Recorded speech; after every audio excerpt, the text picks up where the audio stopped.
BBC Two re-examines the murder of Burmese leader Aung San and asks if the British were guilty of his murder.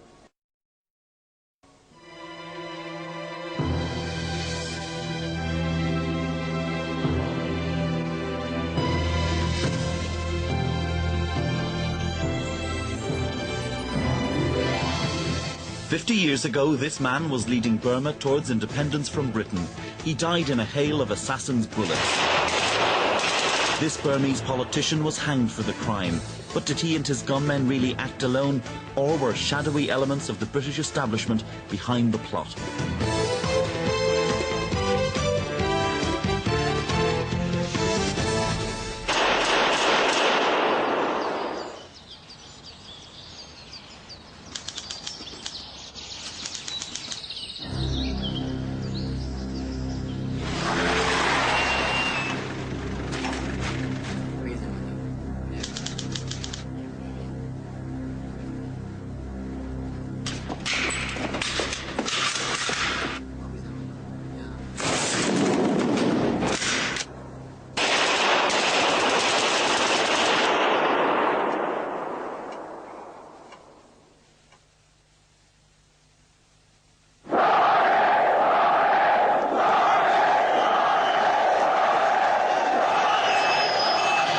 In August 1988, the people of Burma defied decades of military oppression with one of the most remarkable popular uprisings of recent times. The demonstrators carried pictures of this man. General Aung San, the country's greatest hero, led Burma to independence from Britain and founded the army that rules today. The demonstrators believed if they carried pictures of Aung San, no soldier would harm them, but they were wrong.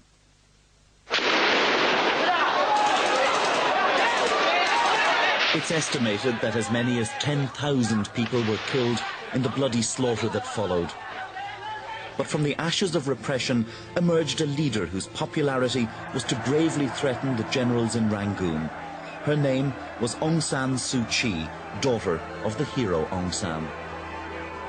The reason why I got involved in the movement for democracy for Burma was because so many people here were looking back to my father as the only hope for them, so I felt I had a duty to help. Amid a roundup of activists in 1989, Suu Kyi was placed under house arrest. Nevertheless, the pressure for elections was unstoppable. And the following year, her party, the National League for Democracy, won an overwhelming victory at the polls. But the generals refused to hand over power and kept Suu Kyi imprisoned. In 1991, she won the Nobel Prize for Peace. The regime finally released her 2 years ago, but hopes of a swift end to military rule were to prove short-lived. Now the situation is as desperate as ever. Suu Kyi, though free, remains under constant harassment by the authorities. In 1997, the people of Burma live in the shadow of fear. And it's been like this for 50 years, ever since Burma won independence from Britain. But it didn't always look that way. In January 1947, Suu Kyi's father, Aung San, led a delegation to London to negotiate independence with the Labour government of Clement Attlee. There were many in Britain, including opposition leader Winston Churchill, who would have had Aung San tried for war crimes. Less than 4 years earlier, he had presided as Minister of War in the Japanese-backed Burmese administration in Rangoon. During the fighting, his soldiers had killed thousands of ethnic minority Karens who had remained loyal to the British.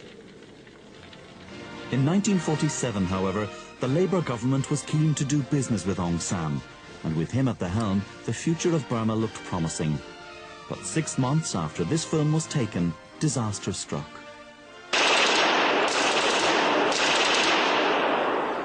On the 19th of July 1947, Aung San was chairing a meeting of his cabinet when 3 gunmen burst in and opened fire. Aung San died later in hospital. He was just 32 years old. The assassination sent tremors around the world. Aung San was irreplaceable. There was literally no one who could take Aung San's place as the leader and representative of the Burmese people. The assassination was found to be the work of Aung San's political arch-rival. His name was U Saw.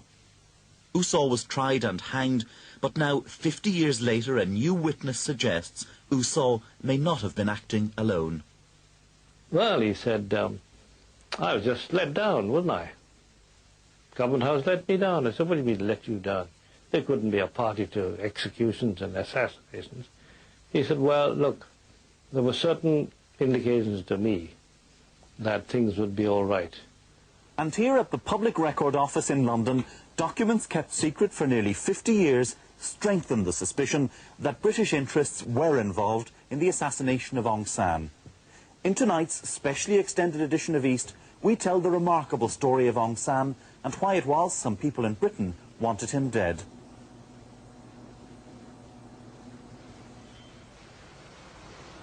To make this film, we travelled to Rangoon. We had to go undercover because in Burma, perhaps more than anywhere else in the world, the past is the present. The ruling junta did not cooperate with our film about the founder of their national army.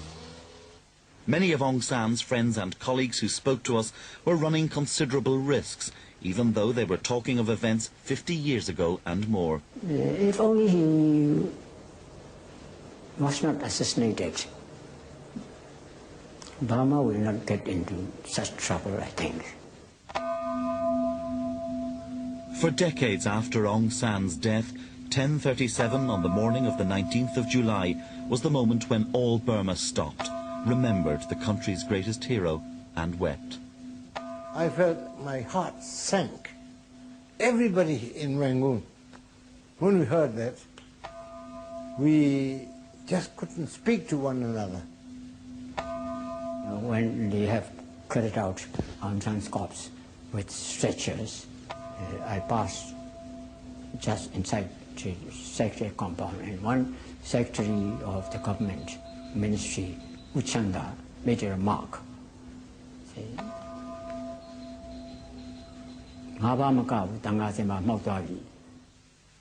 And it's not just in Burma that the assassination is chillingly remembered. We were sitting having a drink or something in an office that was very close to the council chamber, when we suddenly heard 2 or 3 bursts of automatic fire. I heard this rattle, tattle, tattle. And I said to this man, I said, look, that sounds like machine gun fire. And he said, no, no, sir. He said, it's the derricks on the quay. Soon after that, somebody rushed into the CID office and said, quick, quick, there's a shooting in the chamber. There was blood everywhere, quite frankly, and blood of a kind I'd never seen before, because the guns had been fired at very close quarters. There were bits of entrails, and parts of the table had been destroyed by the fire. There were sandals that had been kicked off, lying in the blood. I saw Aung San's body. He was the only one I could see because the room was full of smoke caused by this firing. The government in London was notified immediately.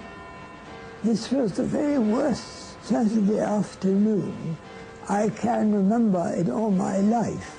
I was rung up from my office and told by my secretary that there was an urgent message for me from the governor of Burma. And the message, of course, was that the cabinet had been assassinated. Suspicion soon centred on a rival politician, U Saw. U Saw had been Prime Minister before the war, but was now seeing power slip from his grasp. The assassins were spotted returning to U Saw's lakeside house in North Rangoon. That afternoon, the CID swooped to make an arrest. As soon as I went, he was sitting down in a chair, in a vest and a lungi, and he was drinking something which turned out to be whiskey. And as I went in there with my pistol, which would never have fired because it was so full of mud, having gone through very muddy water, he said, "What the hell are you doing here?" I said, "We are raiding your house." Oʊ Saw and the gunmen were arrested. They all denied everything, but the following day the police dragged hundreds of automatic weapons from the lake beside his house. The police now began to investigate British officials with whom Oʊ Saw had been friendly. A military intelligence officer had actually telephoned Oʊ Saw during the assassination. Because of some fluke on the telephone radio service, the whole conversation came over in the mess on the radio when everybody was there for elevenses. So when half an hour later they knew that there'd been the assassinations had just taken place and that Oʊ Saw was heavily under suspicion, there was somebody else under suspicion as well, and that was me. But that fortunately went away. But evidence did begin to emerge of serious connivance by other British Army officers. A month earlier, a large consignment of Bren guns, enough for a small army, had been stolen from the Rangoon Ordnance Depot. The guns were taken by means of a forged authorization note. Some weeks later, 100,000 rounds of ammunition were stolen. Many of these guns and bullets were later found near Oʊ Saw's house, apparently part of a planned seizure of power. A British Army officer, Captain David Vivian, attached to the Burma police, was eventually found to have arranged the arms theft. But the weapons that killed Aung San and the cabinet were different. These were supplied to Oʊ Saw by another serving British officer, Major Henry Young. Vivian and Young were convicted and jailed for their part in Oʊ Saw's conspiracy, though Young was later released on a technicality. But were these relatively junior army officers the only British involved? One of Aung San's closest surviving colleagues is Brigadier Chaw Zaw. He defected to the Burmese Communist Party in the 1970s and is one of the current military regime's greatest enemies. He now lives in exile in China and isn't allowed to meet foreigners, so one day I phoned him at his house. Can I ask you, who do you think killed Aung San? Yeah, who really killed Bogyoke Aung San was British government. It was their plot. Why do you say that? Bogyoke Aung San was their leader who could organize and unite the whole country. So they were afraid of whole Burma gets united. And they supposed that they could handle Burma more easily if they removed Bogyoke Aung San. In Britain, that view is given short shrift by most who were involved at the time. That, of course, was a complete misconception on the part of the Burmese. There was no feeling, the British didn't think that they'd done anything wrong at all. But there is now new evidence from one of the British police officers on the investigation that brings into question the accepted version of events. Carlyle Seppings remembers he was receiving information on other British officers' involvement, but he was restrained from questioning them by the Chief of Police. He said, "Look, I don't want you to go anywhere near or arrest any British officers. This has got too big for both you and me. And if you dig deeper, we are going to tread on some very important corns." Just 5 months after Aung San was killed, Winston Churchill made some damning remarks about him in the House of Commons during the debate on Burmese independence, a debate in which, incidentally, Churchill and the Conservatives opposed the granting of independence. It was an extraordinary comment, coming as it did so soon after Aung San's brutal murder. Churchill called him the traitor rebel leader of a quisling army and said, "I certainly did not expect to see Aung San, whose hands were dyed with British blood and loyal Burmese blood, marching up the steps of Buckingham Palace as the plenipotentiary of the Burmese government." Well, Winston Churchill didn't kill Aung San, though he clearly loathed him. But to find out who may have been pulling the strings back in London and why they so hated Aung San, we need to go back to the start of Aung San's turbulent political career. When Aung San came to study at Rangoon University in 1932, Burma had been fully conquered by Britain for not quite 50 years.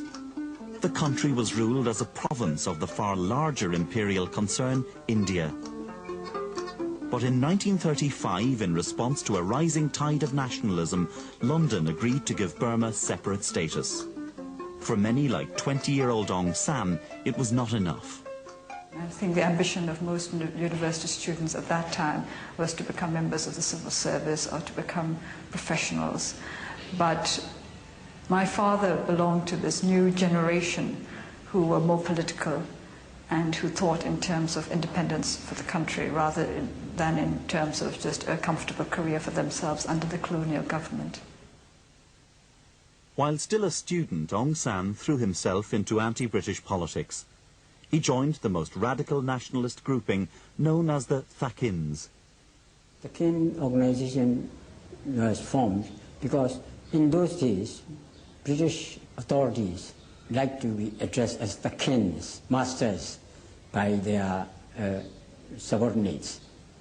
So all these the Kin leaders claim that we are the masters of our country, so you are not masters. The Thakins led strikes and demonstrations all over Burma, but as World War II approached, they were still no closer to achieving independence.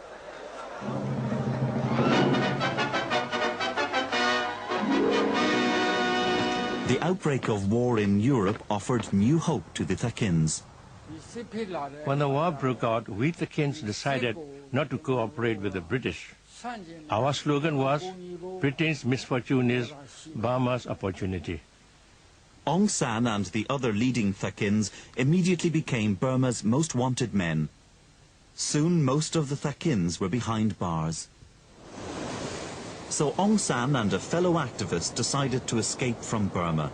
They stowed away on a boat bound for China and hoped to get support for their wild plans of a war of independence from Mao Zedong's Communist Party. But fate was to deal a different hand. The Japanese had been interested in Burma for some time due to their war with China. The Chinese were getting vital supplies from the British and the Americans through the Burma Road, which started in Rangoon and cut through to the hills of Yunnan. From early 1940, the Japanese had placed a secret intelligence unit in Burma. It was called the Minami Kikan. The role of the Minami Kikan was to cut the Burma Road from Rangoon to Yunnan, and to do this by supporting the Burmese independence movement. Aung San and his friend were duly picked up by Japanese agents after their ship docked and taken to Tokyo. There they planned an uprising against the British. The Japanese would support it, but first Aung San would have to find recruits for a secret army. Over the next few months, Japanese agents smuggled the recruits out of Rangoon Harbour, but it wasn't easy. The ships were guarded at the gangways by British military police. I realized if we could get past them, we'd be all right. We would start fights and commotions in the town. Then we would smuggle them one by one. In all, 30 Burmese Thakins were smuggled to the Japanese island of Hainan, where they were trained in strict secrecy.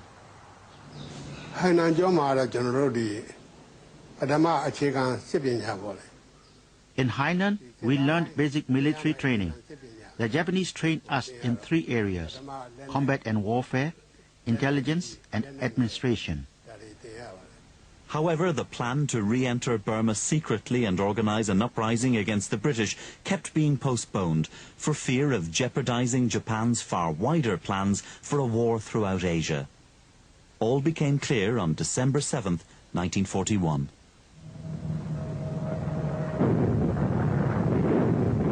After Pearl Harbor, the plans changed dramatically. The Burmese Thakins would now invade Burma with the Japanese army. On the eve of the invasion, Aung San called the 30 Thakins together. That night, they became the legendary 30 Comrades, founders of the Burma Independence Army. We became of the same flesh and blood. We had to recite an oath saying we were prepared to sacrifice our lives for our country, our people, and our army.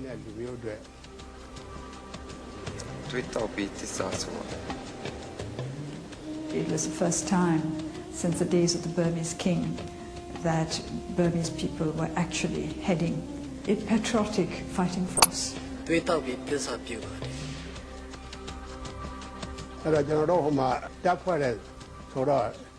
When the British heard about us, they sentenced us to death in our absence. So we changed our names, and after that, the British didn't know who was who. The Burma Independence Army entered Burma with the Japanese 15th Army. Thousands of other young Burmese nationalists joined as they advanced. They saw little fighting as the British gave only mild resistance, and civilians in the towns and villages were often welcoming. Meanwhile, the British found themselves totally unprepared to meet the Japanese invasion. In Rangoon, the recently appointed governor, Sir Reginald Dorman Smith, did his best to keep order as the infrastructure of the country crumbled. This was the man who would become Aung San's bitter enemy after the war. Dorman Smith had been a Conservative Member of Parliament and Minister of Agriculture in the wartime cabinet. The Conservative government obviously wanted to get rid of this no doubt slightly incompetent cabinet member, and thought it was the convenient way of doing it would be to dump him on Burma. He liked anybody who entertained him and amused him, and anybody whom really he could patronize. He didn't like people on top. He liked people, he liked subordinates who would entertain him and so on. I must say this, that his judgments of people, I think, were so often totally wrong. Dorman Smith had ruled the Burmese through his Prime Minister and close friend U Saw, who was later to hang for the murder of Aung San. Anybody who was not Dorman Smith's creature was not acceptable to him. U Saw was his creature, and he liked him. Dorman Smith led the evacuation of Burma and took the government to the Indian hill station Simla, where he planned for his eventual post-war return. He sat in the clouds, more or less literally, in Simla, 7,000 feet, with his head joining his clouds, and planned a very, very theoretical constitution and reconstitution of Burma. In a nutshell, and none of his plans came to anything because the war ended too soon, and the political situation was such they were just totally impractical. Meanwhile, in Burma, Aung San was now pressing his Japanese masters hard for independence and finding them very reluctant indeed. We were only in Burma to drive the British out of India, not to give the Burmese independence. Reaching India would have been impossible for our military without a secure foothold in Burma. Rangoon fell, but still the Japanese refused to deliver independence to the Burmese. Thakin Kin Aung met Aung San and found him angry. We are being cheated. That's what he told me. The Japanese have broken their promise, he said. We could have rebelled then and there, but we thought again. Even though we in the leadership were not satisfied with the Japanese, the Burmese people were at that point quite content. But as the occupation continued, the Burmese people began to wonder whether they hadn't merely replaced one colonial master with another. A lot of people had imagined that the Japanese, being fellow Asians, would bring them independence and they would be able to govern their own country. But in fact, what they saw was that the Japanese military administration was far worse than the British colonial administration. But Aung San continued in the Japanese military government until finally, on August 1st, 1943, Burma was declared independent. Aung San was appointed Minister of War in the new administration. Independent Burma, recognized only by Japan and the Axis countries, immediately declared war on Britain and her allies. Perhaps unsurprisingly, the newfound independence brought no real freedom to the Burmese. A A year later, the British offensive in northern Burma was making advances, and the fortunes of war began to swing against the Japanese. Aung San now made contact with the British and offered to rise against his former collaborators. Mountbatten, the supreme Allied commander in Southeast Asia, consulted the experts on Burma. The advice was don't touch him with the bark pill, which would have been disastrous. They were there, and something had to be done. And the reason was there were a lot of anti-British communists and undesirables, and the moment that they've done their job against the Japanese, they're going to turn on us. Anthony Eden, then Foreign Secretary, wrote to Prime Minister Churchill, "Surely we should not boost these people so much. They will give us great trouble hereafter." Churchill replied, "I cordially agree with you."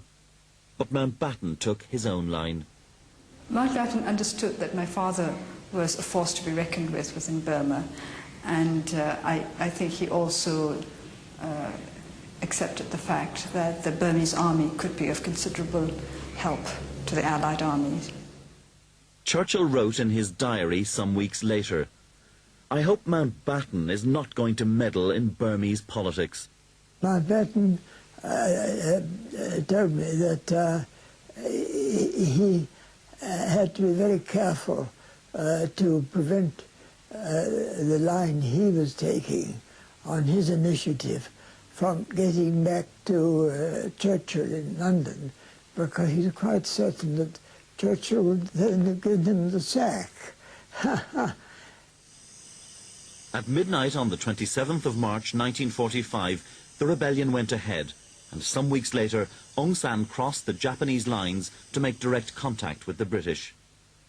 General Slim later vividly described in his war memoir how Aung San justified his defection to the British as a response to Japanese ill treatment. "Go on, Aung San," I said. "You only come to us because you see we are winning." "It wouldn't be much good coming to you if you weren't, would it?" he replied, simply. I could not question the truth of this. But there is evidence that Aung San was planning to defect as early as mid-1943, long before the tide of war had turned against the Japanese. British intelligence in India were informed by their agent, Major Seagram.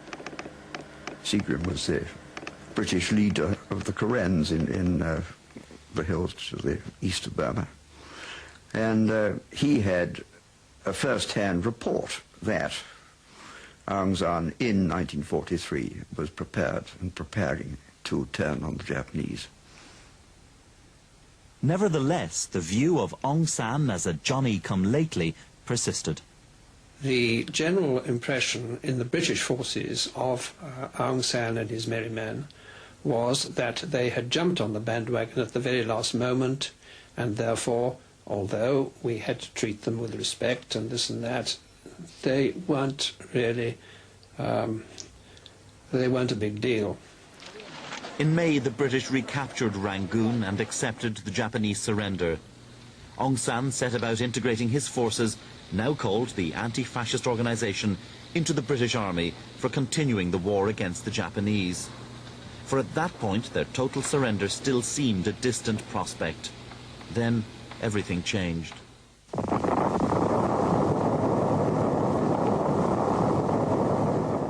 The moment the bomb dropped, we were caught with our pants very badly down, because immediately the AFO and Aung San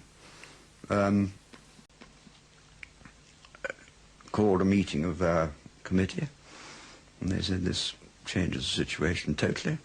We got them, and they then called a meeting at in the Schwediger and Bogyoke, the holy centre of Rangoon.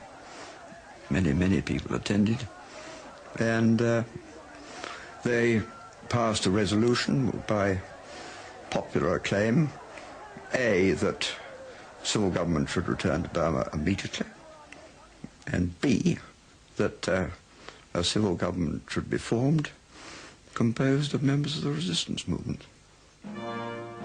This was unacceptable to Sir Reginald Dorman Smith, who now returned from Simla to resume his governorship of Burma. By now, his relations with Mountbatten had greatly deteriorated, principally over the question of Aung San. Sir Reginald Dorman Smith, Governor of Burma, meets Burmese leaders on board a British warship in Rangoon Harbour to discuss Burma's future. But Dorman Smith preferred to work with pre-war moderates rather than Aung San of whom... He's a queer chap. I don't think he's quite all there. He was always a stormy sort of creature. Led student strikes and that sort of thing.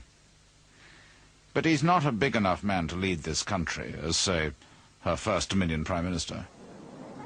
Dorman Smith, with support from the newly elected Labour government in London, was proposing direct rule for Burma, leading to independence at an unspecified future date. It was, in effect, putting the government back to pre-war days. So I wasn't in the least surprised when the more extreme people like Aung San, as he was then regarded, should have rejected it out of hand. After 3 months of stalemate, Dorman Smith called for his old friend U Saw, who'd spent the war in Uganda. He'd been interned by the British after he too had tried to contact the Japanese after Pearl Harbor.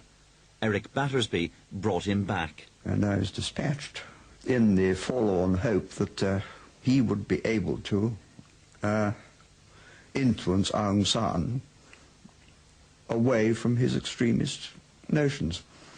This was total madness. It simply couldn't have happened. U Saw had no influence in Burma. He was yesterday's man. Aung San was in control. On U Saw's return, Dorman Smith now decided to dig up Aung San's wartime past. During the 1942 invasion, many in the Burma Independence Army had run out of control and killed thousands of ethnic minority Karens in southern Burma. Historically, the Karens had been favoured by the British, and many Burmese nationalists regarded them as collaborators. Aung San did his best to halt the massacres, but he was far from blameless himself. Dorman Smith now assembled a dossier of evidence that Aung San had murdered a village headman during the 1942 invasion. Aung San, for his part, maintained he was merely carrying out a summary execution of a British collaborator. Dorman Smith ordered his arrest. Well, Dorman Smith simply wanted to get rid of my father. He thought that if he could pin a charge of murder on my father, it would effectively remove him from the political scene. It would make him unpopular with the people, and I think he also expected to be able to take action against him, put him into prison. That was how he saw it, which was an indication of the fact that Dorman Smith simply didn't know what was going on in Burma. I think he was possibly motivated most of all by hatred of Aung San, who represented all that he himself objected to and hated. But before Aung San could be arrested, Prime Minister Clement Attlee consulted the file. He concluded that Dorman Smith had lost his grip and recalled him at once. Dorman Smith remained unrepentant and later wrote to a friend, "We'd already hanged a number of Aung San's lesser colleagues for similar offences, and I failed to see why he shouldn't take his chances before a jury. We might have felt bound to exercise clemency had he been sentenced to death, but we could have dealt with that when the situation arose." With Dorman Smith out of the way, Aung San and his renamed anti-fascist People's Freedom League were now firmly in control. They demanded immediate independence and came to London to get it. My colleagues and I have come to London in response to the invitation of His Majesty's government in order to discuss the constitutional questions of Burma. The demand of our people is complete independence. Attlee was impressed and gave Aung San what he wanted, a guarantee of independence within 1 year. I've sometimes wondered what would have happened if the Conservative government had still been in power, because I think Churchill had been reluctant enough over India, but I think with the history of Burma, and this, as Churchill would have regarded him as a dangerous traitor, I doubt if his government would have so readily given in, as some people thought, to the demands of the Burmans. Aung San was surprised too. Before leaving for London, he had laid plans for an armed rebellion to be activated had the talks not gone well. A Burmese friend of mine told me that the start of the plans was to be the murder of as many as possible of British officers and their wives. And this friend of mine told me with gusts of laughter, I was to kill you and Nancy. Well, that took me somewhat aback, but he seemed to think it was a joke, so I thought I'd better treat it as a joke too. Still, I never felt quite the same about him. Aung San returned from London to great acclaim, but by now Burma was set to leave the Commonwealth. While in England, he had told Mountbatten why. He said, I have very sad news. I have to report to you I can't possibly keep Burma within the Commonwealth. I said, why not? He said, because things changed completely after you left. The governor took a violent, I don't say dislike, but he tried to persecute me. He tried to get evidence that I had committed crimes and atrocities so that he could try me, and I think he wanted to hang me. And it's very difficult, therefore, to work with somebody who you know has been trying to pin a murder rap on you and trying to liquidate you personally and refuse to deal with your party. Say, how can you stay within an empire whose representative is after you? I said, that's very, very sad. After his dismissal, Dorman Smith continued to be involved in Burmese affairs. He took a great interest in the minority Karen's claim for their own separate state. Burma was and still is a country of many distinct ethnic groups, many of whom feel no connection with the majority Burmans. In southern Burma, the Karen, fearful of a repeat of the 1942 massacres, were committed to separation from the end of the war. When Aung San returned from London in 1947, he concluded an agreement with all the country's minorities that they would join the independent state of Burma with a measure of autonomy. There was, however, one group missing, the Karens, the so-called British collaborators of the war. The separatist claims of the Karens now became the main focus of a shadowy new group founded by Sir Reginald Dorman Smith shortly after the Aung San-Attlee Agreement. Based in London, it was called the Friends of the Burma Hill Peoples. The group was mainly made up of conservative politicians, soldiers and journalists. British intelligence watched this group closely from its inception. Back in Burma on the 24th of June, 200 Bren guns were stolen from the Army Ordnance Depot in Rangoon. This was the theft arranged by Captain Vivian and later traced to U Saw. Around this time, Major Hugh Toy visited U Saw and found him seething at Aung San's power. He contrasted himself with what he thought of as this rather gauche upstart in Aung San. And I got the impression that he really meant to have power, but only when he could get it in a legitimate way. On July the 14th, the arms thefts came to light. The following Saturday, Aung San was proposing the cabinet tighten security at the Secretariat when they were rudely interrupted.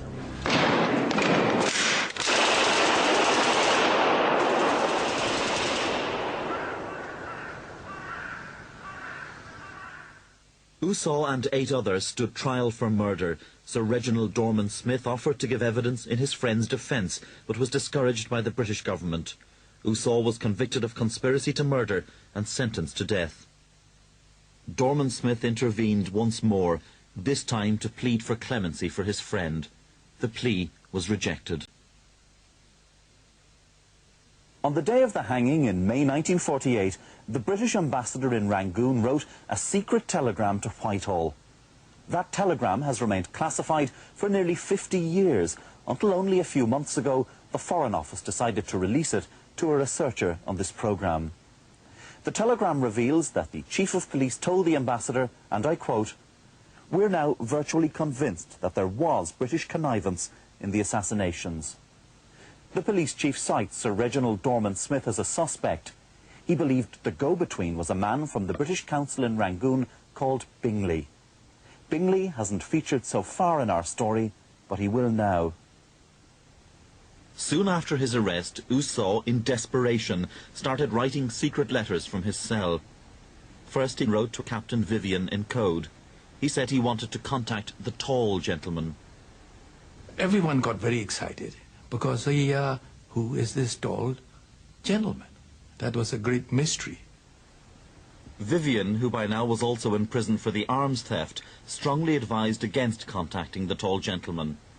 U Saw then wrote to another British accomplice, Major Henry Young. Now the police chief decided to fake a reply. The ruse was successful. U Saw now wrote a letter and addressed it to John Stuart Bingley of the British Council, who happened to be 6 foot 3 inches tall. In the letter, U Saw threatened to make disclosures which would have international repercussions. An undercover police officer, posing as a released prisoner, delivered the letter. He went very pale, tore up the letter into little bits, and then he shouted at this person and said, get out, you see.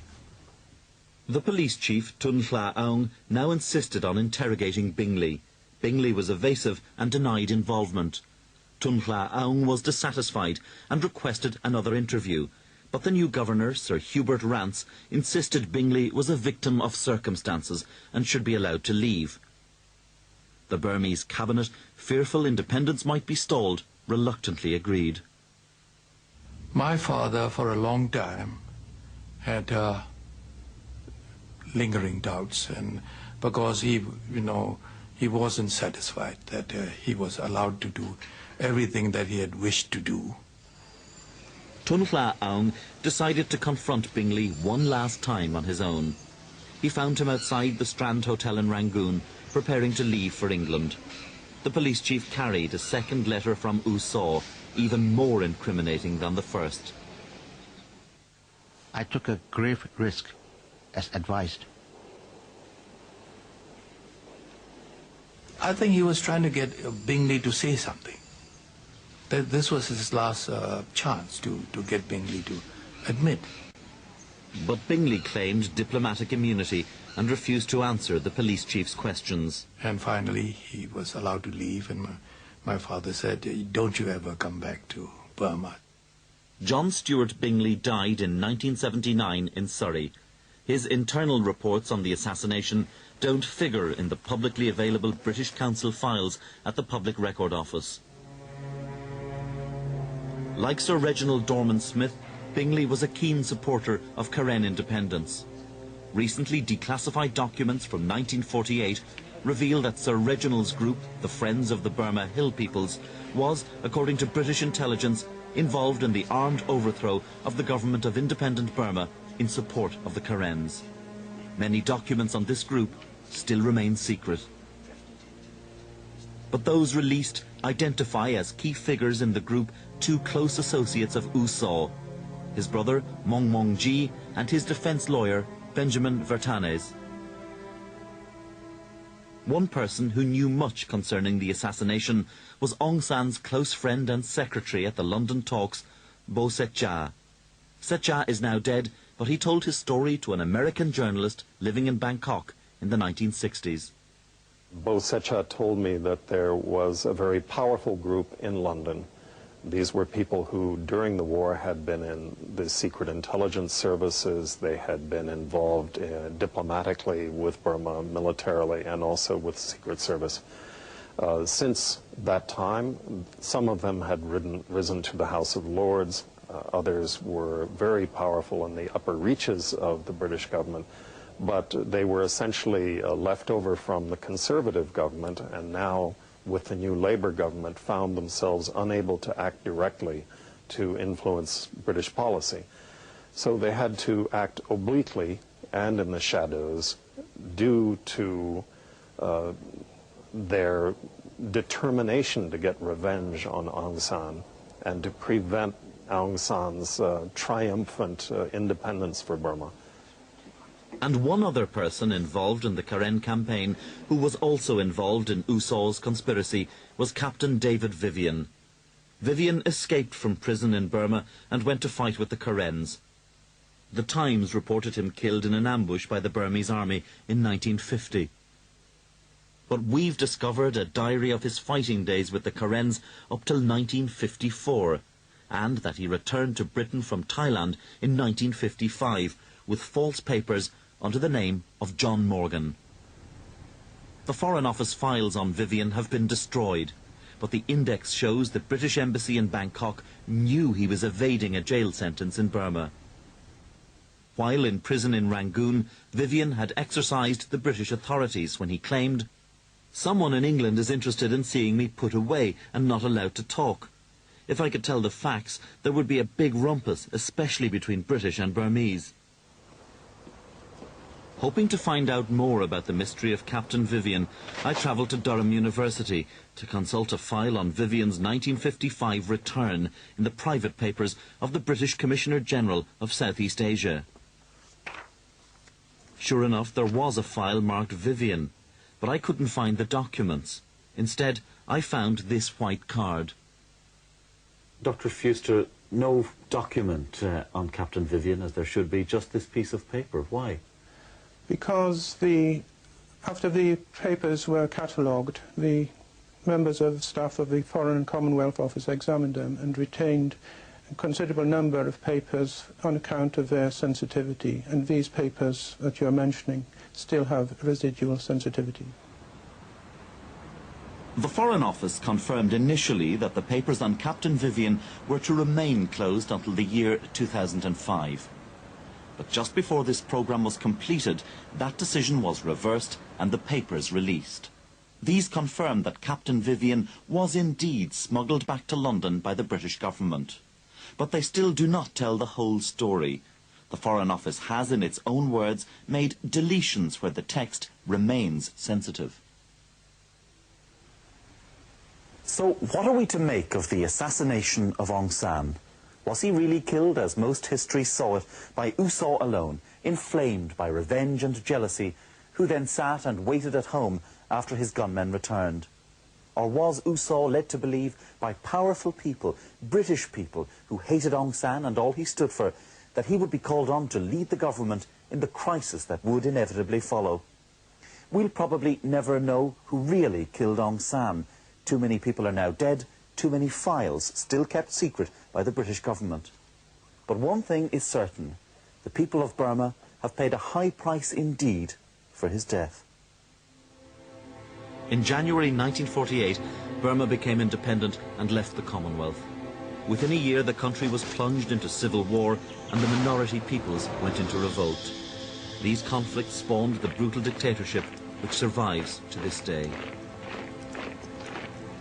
I think that if my father had lived, democracy would have worked and it would have lasted. When we lost him, we lost our chance to build up a happy, democratic Burma. But of course, second chances always come, and we have to grab them while we can.